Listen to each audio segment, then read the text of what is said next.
So you're pushing for a serious, sweet, sustainable, satisfying relationship. But have you considered that by making the mistake of thinking with your heart and feeling with your mind rather than the other way around, that you are potentially causing yourself one heartbreak after the other? Now, perhaps you've never really given serious thought to this, and now you're realizing, this must be true of me. So the question is, how can I permanently fix this so that I am better capable of discerning when the right person shows up in my life, someone who's going to complement and complete me rather than compete with me and complicate my life unnecessarily? My name is Reverend Victor G. Coon, and you're tuned into Now Word. Today's discussion is particularly for singles. Now, even if you are comfortably settled in your relationship, but you know someone who seems not to be using the skills of good discernment, the skills of good judgment, someone who is always failing and falling for the wrong catch, or someone who just doesn't know what steps to take in ensuring that they can land a good relationship, I want you to do them a favor by sharing this video with them. I am super confident that this teaching will change their life. On that basis, stay tuned.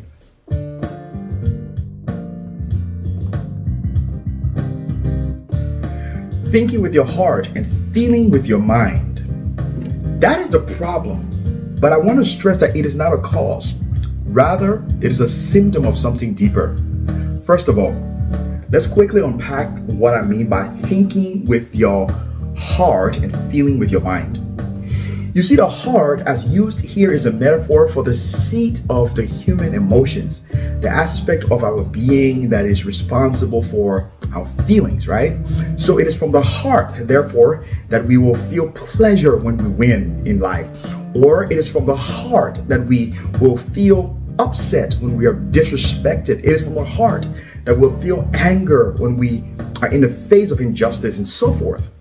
That means clearly that the heart, the seat of the emotions, is not the organ that is responsible for thinking. Why is that? Because you see, emotions and feelings are by themselves not a reliable judgment of truth about things concerning us. Now, as a quick example, you may have had a situation where someone did a certain thing to you that made you so mad in that moment. But then 2 weeks later, you were discussing the very same thing. And rather than feeling angry, you are there cracking up and laughing. I'm sure you get the point. Now, the mind, on the other hand, is the seat of our intellect. It is the aspect of us that is responsible for thinking critically and for thinking objectively. It is a part of us that is capable of evaluating whether something is right, whether something is suitable, whether something is good for us. And that judgment is based upon a particular frame of reference. So then, to think with the heart and to feel with the mind is the fundamental problem that could be causing you not to assess the relationship that you dream about and that you're hoping for. Now, as I said, this phenomenon of thinking with the heart and feeling with the mind is not a cause, but rather it is a symptom. It is a symptom of an imbalanced understanding of the definition of love in these quote-unquote modern times. For instance, you may have heard love defined like this, or at least you may have heard it spoken about, or you may have heard it written about, or you may have heard songs sung about love, that it is that feeling that you feel when you feel the feeling you've never felt before. Or perhaps you have heard of love as, something that a person falls into. And, if that is the case, then the very definition carries the idea that we have no control when we love. That means it is accidental, it is inadvertent, it is unplanned. It is an occurrence that is subject to happenstance, right? So in short, love is defined in this culture by many things as that uncontrollable feeling that sweeps a person off their feet. Now, if you're buying into this narrative, if we are buying into this thought, if we are buying into this idea, then you understand why you probably are having this problematic experience. Some of what I'm going to say is based on and is built upon my previous video entitled Dealing with Red Flags Before Saying Yes to a Serious Relationship. And I'm just going to put it on the screen here, and the link is also, you're going to find the link down in the description below, right? That video is about learning how not to ignore the safeguards of your heart in the face of red flags when you're trying to push forward to build a serious relationship. You need to watch that video so that you can build upon that to fully understand what we're trying to establish here in this video, right? What we're trying to put forth. Now, let's push a little further into this stuff. Why is thinking with the heart and feeling of the mind, why is this mindset dangerous for anyone who wants to pursue a serious relationship? The first reason why that is dangerous is because you're already building on a faulty and an inadequate understanding of a foundational element of love. You see, love is a foundational element that is going to be the cement to hold your relationship together. And if you are building on an inappropriate, inadequate understanding of what love is as a foundation, then you're already having a problem. I'm going to discuss the meaning, the definition of love, a more thorough and a more balanced understanding of love in the next video, and you want to watch that as well. All right. So the first reason is because of this imbalanced understanding of what love is. The second reason why this thought is dangerous is because it is one of the most powerful blinders that will impede deciding whether that person is right for us or not. It blinds you. It puts you in a state of mind where you really cannot see to make a proper determination about whether he or she is right for you. 3, if decisions are made based on sound data, then you cannot feel certain that she or he is right, because the information that you are getting from your emotions alone, that information is inadequate. And how can you base a sound decision on inadequate information? Now, in reality, that is where you probably are at right now. Therefore, with all of the disregard for your personhood, all of the disrespect for your love language, all of the denigrating of your values, and all of the downplaying of your dislikes, after many attempts at trying to communicate these things because they are very important to you, then it means that, number one, it is highly possible that by such actions on the part of this person, even as you have stated clearly to this person, then she or he, by the fact that she or he has not demonstrated to you that they're willing to make some changes, they probably do not value you as they ought to value you by making the changes they need to make on a behavioral level. Furthermore, the fact that someone will even have to modify certain crucial aspects of their behavior that may also be telling you that you and the person you are not on the same page. Because the truth is that no one should have to change their personhood. No one should have to compromise their love language. No one should have to ignore the thing that they dislike just because they want to be in a relationship, right? So that in itself is primarily the problem. Now, again, I will stress this. You need to get this, and you don't want to lose this.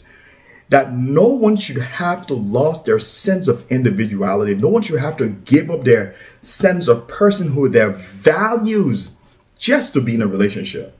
Now, if that person isn't right for you, the right person certainly will come along. And so, if you both are not on the same page about this critical issue, then you already are having a problem. And if you ignore those and you push for a serious relationship with that person, you just know what the consequences might be. Again, another heartbreak after another heartbreak after another heartbreak. The next thing to think about is this. By the fact that this person is ignoring all of those values about you, either they do not really know you as you have communicated yourself and the things that are important to you, or they really just don't care. Because think about it, why is it that you are communicating and saying to them all of these things about what is important to you, and they're not really taking it seriously? They're violating your boundaries. And the fact that you may not have taken some critical steps to show them that such actions of violating your boundaries are unacceptable, guess what? You're teaching them how to treat you. Or maybe you are allowing all of this because when you came out of your past relationship, maybe you really didn't allow yourself to heal enough to be able to now open up and move on and open the next door. Maybe you didn't really assess where things went bad, how you may have contributed to where things went bad.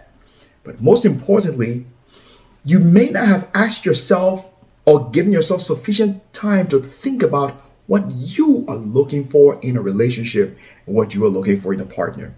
The saying goes that if you're not going anywhere, trust me, any road can take you there. And in the same manner, if you really don't have a particular set of standards for what you want in a relationship, some non-negotiables, then it should not surprise you why you may find yourself in a relationship where this person is disrespecting your values, disrespecting your personhood, disrespecting your dislikes, disrespecting, denigrating all of these important things in your life, and you're wondering why you really aren't making the crucial decision to detach yourself, remove yourself from that situation, allow yourself to heal, recalibrate, recalculate, and then to proceed on to being open to receive a more viable relationship.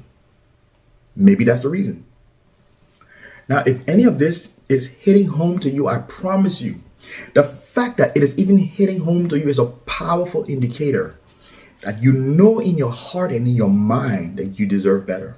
You know in your heart and you know in your mind that you deserve better. So, take some time to think about where you're at right now. Ask yourself, is this what you want in a relationship? Is this what you've always wanted? The double standards. They're talking to you and talking to somebody else, and they're lying about it.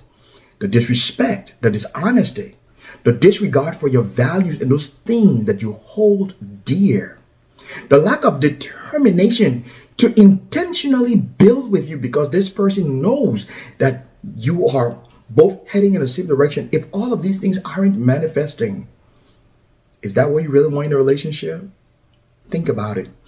Now, next time we are here again on this broadcast, we will be discussing how you can break free from the abusive and the toxic relationship, how you can detox, and how you can develop the skills to seek wholesome relationships. And you do not want to miss our next teaching. So do this. Click on that subscribe button and also click on the bell icon so that you can get notified when we release our next teaching on this all-important subject. Also, if you have any questions about something you heard on this broadcast today, on this teaching today, do me this favor. Write your questions in the comment section below, and I will do my best to answer those questions as soon as possible. Let me just say thank you for taking the time to tune in. And I trust that there was something on this broadcast that really blessed you. As I close, I want to leave you with this.